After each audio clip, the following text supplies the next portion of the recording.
ഈ academic year start ചെയ്തപ്പോൾ ഏറ്റവും കൂടുതൽ കുട്ടികളുടെ ഭാഗത്ത് നിന്ന് വന്നിട്ടുണ്ടായിരുന്ന ഒരു ചോദ്യമാണ്, സർട്ടിഫിക്കറ്റിൽ ഡിസ്റ്റൻസ് എഡ്യൂക്കേഷൻ എന്ന് കണ്ടു കഴിഞ്ഞാൽ അതിനെ എബ്രോഡൊക്കെ ജോലിക്ക് ട്രൈ ചെയ്യുകയാണെങ്കിൽ വാല്യൂ ഉണ്ടാകാനുള്ള സാധ്യതയുണ്ടോ? കാരണം കേരളത്തിൽ ഈ വർഷം ഉണ്ടായിട്ടുള്ള ഏറ്റവും വലിയ മാറ്റം എന്ന് പറയുന്നത് കേരളത്തിലുള്ള എല്ലാ സ്റ്റേറ്റ് യൂണിവേഴ്സിറ്റീസും ഡിസ്റ്റൻസ് ക്ലോസ് ചെയ്ത് കേരളത്തിൽ പുതിയതായിട്ട് ഡിസ്റ്റൻസ് ഓഫർ ചെയ്യാൻ വേണ്ടി പുതിയ ഒരു യൂണിവേഴ്സിറ്റി മാത്രമായിട്ട് വന്നു, ശ്രീനാരായണ ഒരു ഓപ്പൺ യൂണിവേഴ്സിറ്റി. സോ കേരളത്തിൽ ഡിസ്റ്റൻസ് ആയിട്ട് പഠിക്കാൻ ഉദ്ദേശിക്കുന്ന കുട്ടികൾക്ക് ഇപ്പോൾ സ്റ്റേറ്റ് യൂണിവേഴ്സിറ്റി ആയിട്ട് ശ്രീനാരായണ ഒരു ഓപ്പൺ യൂണിവേഴ്സിറ്റി, അതുപോലെ തന്നെ സെൻട്രൽ യൂണിവേഴ്സിറ്റി ആയിട്ട് മെയിനായിട്ട് ഇഗ്നോ. സോ ഈ രണ്ട് യൂണിവേഴ്സിറ്റീസിൽ ഏതെങ്കിലും ഒന്നാണ് ഓപ്റ്റ് ചെയ്യാനുള്ളത്. അതിൽ ഏറ്റവും കൂടുതൽ കുട്ടികൾ എടുക്കുന്നത് ശ്രീനാരായണ ഒരു ഓപ്പൺ യൂണിവേഴ്സിറ്റി തന്നെയാണ്. സോ ആ ഒരു സാഹചര്യത്തിൽ കാണുമ്പോൾ തന്നെ നമുക്കറിയാം ഇത് ഡിസ്റ്റൻസ് ആയിട്ട് പഠിച്ചിട്ടുള്ള ഒരു കോഴ്സാണെന്നുള്ളത്. സോ അത് എന്തെങ്കിലും പ്രശ്നം ഉണ്ടാകുമോ എന്നുള്ളതാണ് കുട്ടികൾ ചോദിക്കുന്ന ചോദ്യം.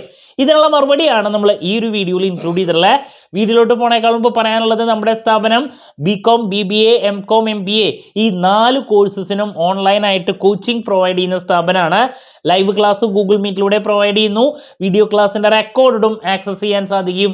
അതുകൊണ്ട് തന്നെ എപ്പോൾ വേണമെങ്കിലും പഠിച്ച് ഡൗട്ടുള്ളത് ചോദിക്കുകയും ചെയ്യാം. ഇതുവരെയുള്ള നമ്മുടെ റിസൾട്ട്സ് ഒക്കെ സൂപ്പർ റിസൾട്ട്സ് ആണ് കേട്ടോ.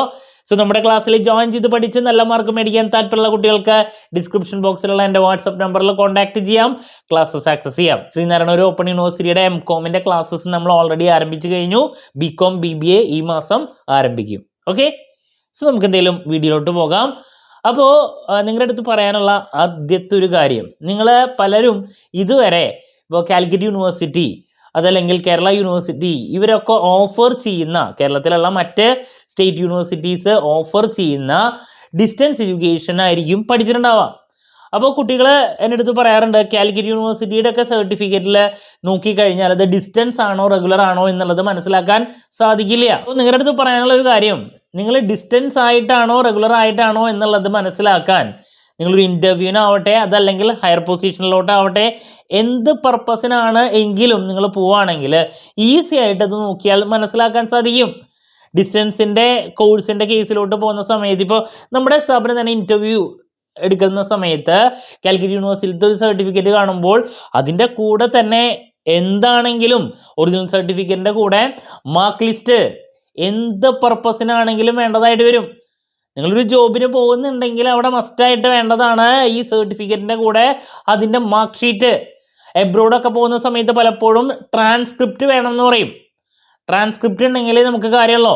സാധാരണ കാലിക്കറ്റ് യൂണിവേഴ്സിറ്റിയിലൊക്കെ നമുക്ക് തരുന്ന കൺസോളിഡേറ്റഡ് പോരാ. നിങ്ങൾ 6 സെമസ്റ്റർ അല്ലെങ്കിൽ MCom ആണെങ്കിൽ 4 സെമസ്റ്ററിലത്തെയും കൂടിയിട്ടുള്ള ട്രാൻസ്ക്രിപ്റ്റ് വേണമെന്ന് പറയും. അപ്പോൾ ഒറ്റ സ്റ്റേറ്റ്മെൻറ്റിൽ നിങ്ങളുടെ എൻറ്റയർ സെമസ്റ്ററിൻ്റെ ഡീറ്റെയിൽസ് ഇൻക്ലൂഡ് ചെയ്തിട്ടുള്ളതാണ് ട്രാൻസ്ക്രിപ്റ്റ്. അപ്പോൾ ഇത് കണ്ടു കഴിഞ്ഞാൽ തന്നെ നമുക്ക് മനസ്സിലാക്കാൻ സാധിക്കും നിങ്ങളത് റെഗുലർ ആയിട്ടാണോ പഠിച്ചിട്ടുള്ളത് ഡിസ്റ്റൻസ് ആയിട്ടാണോ എന്നുള്ളത്. ഒറിജിനൽ സർട്ടിഫിക്കറ്റിൽ ആ ഒരു കാര്യം അതിന് വലിയ പ്രസക്തിയില്ല. ഒറിജിനൽ സർട്ടിഫിക്കറ്റിൽ നോക്കുന്ന സമയത്ത് റെഗുലറിനും ഡിസ്റ്റൻസിനും കാലിക്കറ്റ് യൂണിവേഴ്സിറ്റി എന്നുള്ളത് കാണിക്കുന്നു. അതിലല്ല നമുക്ക് ഈ പറയുന്ന എബ്രോഡ് പോവുകയാണെങ്കിലും അല്ലെങ്കിൽ ഏതൊരു ജോലിയുടെ കേസിൽ പോവുകയാണെങ്കിലും ഇത് കണ്ടു കഴിഞ്ഞാൽ മനസ്സിലാക്കാൻ സാധിക്കും. റെഗുലർ ആയിട്ടുള്ള സ്റ്റുഡൻസിന് അവർക്കറിയാം നമുക്കിപ്പോൾ വൈവ ഉണ്ടായിരിക്കും. ദെൻ അവരുടെ ഇൻറ്റേർണൽ മാർക്സിൻ്റെ പ്രത്യേകത എന്ന് പറയുന്നത് നമുക്കറിയാം, അവർക്ക് ടീച്ചേഴ്സ് കൊടുക്കുന്നതാണ്. ദെൻ നമ്മുടെ ആണെങ്കിൽ ഡിസ്റ്റൻസിൻ്റെ കേസിലോട്ട് പോകുന്ന സമയത്ത് MCQ ആണ് അല്ലേ. ഇതൊക്കെ നമുക്ക് കണ്ടു കഴിഞ്ഞാൽ തന്നെ മനസ്സിലാക്കാൻ സാധിക്കും. ദെൻ ഈ പറയുന്ന റെഗുലർ സ്റ്റുഡൻസിൻ്റെ പേപ്പേഴ്സിൽ വരുന്ന അഡീഷണൽ പേപ്പർ അല്ല ഡിസ്റ്റൻസിൻ്റെ ലാസ്റ്റ് സെമസ്റ്ററുകളിലൊക്കെ വരുന്നത്. ദെൻ നിങ്ങൾ ഏത് ഇൻസ്റ്റിറ്റ്യൂട്ടിൽ നിന്നാണ് പാസ് ഔട്ട് ആയിട്ടുള്ളത് എന്നുള്ളത് നമ്മൾ പലപ്പോഴും വെക്കുന്ന സമയത്ത് റെഗുലറായിട്ട് കുട്ടികൾ അവരുടെ റെക്കഗ്നൈസ്ഡ് ആയിട്ടുള്ള ആ കോളേജാണ് വെക്കുക. അതല്ലാത്ത കുട്ടികൾ കാലിക്കറ്റ് യൂണിവേഴ്സിറ്റിയിൽ നിന്ന് വെക്കും. അതല്ലെങ്കിൽ പ്രൈവറ്റായിട്ട് പഠിച്ചിട്ടുള്ള കുട്ടികൾ ആ ഇൻസ്റ്റിറ്റ്യൂട്ടിൻ്റെ പേര് വെക്കുന്നത് നമുക്ക് കാണാം. അതല്ലെങ്കിൽ ഇൻ്റർവ്യൂവിന് തന്നെ ചോദിക്കും ഡിസ്റ്റൻസ് ആയിട്ടാണോ പഠിച്ചിട്ടുള്ളത് റെഗുലർ ആയിട്ടാണോ എന്നുള്ളത്. അപ്പോൾ നമ്മളെ കൊണ്ട് നിങ്ങൾ ഡിസ്റ്റൻസ് ആയിട്ട് പഠിച്ചു, നിങ്ങൾക്ക് കിട്ടുന്ന സർട്ടിഫിക്കറ്റിലോട്ട് നോക്കുന്ന സമയത്ത് റെഗുലറിൻ്റെയും ഡിസ്റ്റൻസിൻ്റെയും നമുക്ക് ഐഡൻറ്റിഫൈ ചെയ്യാൻ സാധിക്കില്ല. നേരെ മറിച്ച് ഇപ്പോൾ ശ്രീനാരായണ ഒരു ഓപ്പൺ യൂണിവേഴ്സിറ്റി പ്രൊവൈഡ് ചെയ്യുന്ന സർട്ടിഫിക്കറ്റ് അത് ഓപ്പൺ യൂണിവേഴ്സിറ്റി എന്നുള്ളത് മനസ്സിലാക്കാൻ സാധിക്കും ഒറ്റയടിക്ക്. അത് നിങ്ങൾക്ക് പ്രശ്നമുണ്ടാക്കും.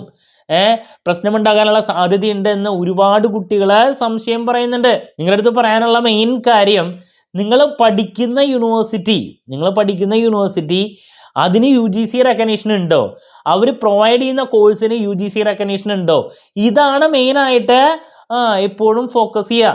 ദെൻ എബ്രോഡ് നിങ്ങൾ പഠിക്കാൻ പോകുന്ന സമയത്ത്, അതല്ല എബ്രോഡ് നിങ്ങൾ ഒരു ജോലിക്ക് ട്രൈ ചെയ്യുന്ന സമയത്ത് ജോബിൻ്റെ എലിജിബിലിറ്റി ക്രൈറ്റീരിയാസ് മെൻഷൻ ചെയ്യുമ്പോൾ, അത് നാട്ടിലാണെങ്കിലും പുറമേ ആണെങ്കിലും അതിൽ റെഗുലറായിട്ട് തന്നെ ഒരു കുട്ടി പഠിച്ചിരിക്കണമെന്ന് മെൻഷൻ ചെയ്തിട്ടുണ്ടെങ്കിൽ അങ്ങനെ തന്നെ വേണം. അതല്ല റെഗുലർ മോഡും ഡിസ്റ്റൻസ് മോഡിനും അങ്ങനെ ഒരു ഡിഫറൻസ് ഇല്ലെങ്കിൽ ആ ഒരു പ്രശ്നം വരുന്നില്ല. ഓക്കെ, അപ്പോൾ അവർ പറഞ്ഞിട്ടുള്ള ക്രൈറ്റീരിയ അതുപോലെ തന്നെ നമ്മൾ ഫുൾഫിൽ ചെയ്യണം. ദെൻ ഇന്ത്യയിൽ ഇപ്പോൾ പുതിയ വന്നിട്ടുള്ള റൂൾ പ്രകാരം റെഗുലറിനും ഡിസ്റ്റൻസിനും ഈക്വൽ സ്റ്റാറ്റസ് ആണ് വരുന്നത്. മനസ്സിലാവുണ്ടോ? റെഗുലറിനും റെഗുലറായിട്ടൊരു കുട്ടി പഠിച്ചാലും ഡിസ്റ്റൻസ് ആയിട്ട് പഠിച്ചാലും കിട്ടുന്ന സർട്ടിഫിക്കറ്റിന് ഈക്വൽ ചാൻസ് ആണ്. ദെൻ അതിന് വേണ്ടിയിട്ടാണ് ശ്രീനാരായണ ഓപ്പൺ യൂണിവേഴ്സിറ്റി ഓഫർ ചെയ്യുന്ന കോഴ്സസിൻ്റെ കേസിലോട്ട് പോയാൽ നിങ്ങൾക്ക് കാണാം, റെഗുലർ കോളേജിൽ നിങ്ങൾ സബ്മിറ്റ് ചെയ്യുന്ന അസൈൻമെൻറ്റ് അതിൻ്റെ ബേസിൽ മാർക്സ് ഉണ്ട്. ഇൻറ്റേർണൽ അങ്ങനെയാണ്. അതുപോലെ തന്നെയാണ് ഇവിടെയും ഔട്ട് ഓഫ് 100 ടോട്ടൽ 100 മാർക്സിൽ 70% ആണ് നിങ്ങൾക്ക് എക്സ്റ്റേണൽ വരിക, 30% അസൈൻമെൻറ്റ് സബ്മിഷനിലൂടെയാണ് വരുന്നത്. അതുപോലെ തന്നെ നിങ്ങൾ നിർബന്ധമായും പ്രൊജക്റ്റ് ചെയ്യേണ്ടതായിട്ട് വരും. പ്രൊജക്റ്റ് വൈവ ഉണ്ട്. ഇപ്പോൾ കാലിക്കറ്റ് യൂണിവേഴ്സിറ്റിയിൽ അതൊന്നും അങ്ങനത്തെ പരിപാടികൾ ഉണ്ടായിരുന്നില്ല. MCOM പഠിക്കുന്ന കുട്ടികൾക്ക് അറിയാം, നിങ്ങൾക്ക് ജനറൽ വൈവയാണ് അവിടെ ഉണ്ടാവുന്നത്. പ്രൊജക്റ്റിന് പകരം ഒരു അഡീഷണൽ പേപ്പറാണ് വരുന്നത്. അപ്പോൾ ഇങ്ങനത്തെ ഉള്ള കാര്യങ്ങളൊക്കെ മാറി ശ്രീനാരായണ ഓപ്പൺ യൂണിവേഴ്സിറ്റിയിലോട്ട് വരുമ്പോൾ അവർ ആ റെഗുലർ മോഡിൻ്റെ സെയിം കാര്യങ്ങൾ തന്നെ പരീക്ഷിക്കുകയാണ്, അല്ലെങ്കിൽ പരീക്ഷിക്കല്ല, റെഗുലർ മോഡിൻ്റെ അതേ രീതിയിൽ തന്നെ കാര്യങ്ങൾ കൊണ്ടുപോകാനാണ് ഇവിടെ ട്രൈ ചെയ്യുന്നത്. അപ്പോൾ പഠിക്കുന്ന യൂണിവേഴ്സിറ്റി ഡിസ്റ്റൻസ് ആണെന്നുള്ളത് പേര് കേൾക്കുമ്പോഴുള്ള ഐഡൻറ്റിഫിക്കേഷൻ അതല്ല നിങ്ങൾ ശ്രദ്ധിക്കേണ്ടേ. ഇതിന് UGC റെക്കഗ്നീഷൻ ഉണ്ടോ, കൊടുക്കുന്ന കോഴ്സിന് UGC റെക്കഗ്നീഷൻ ഉണ്ടോ, ഇതാണ് നിങ്ങൾ എപ്പോഴും ഫോക്കസ് ചെയ്യേണ്ടത്. മോർ ദാൻ എനിത്തിങ് നിങ്ങൾക്ക് ക്വാളിറ്റിയാണ് വേണ്ടേ. ക്വാളിറ്റി ഇല്ലെങ്കിൽ ഒരു കാര്യമില്ല.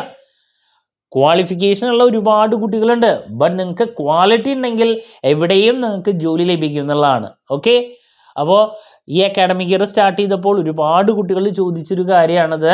ക്ലാരിറ്റി കിട്ടിയെന്ന് പ്രതീക്ഷിക്കുന്നു.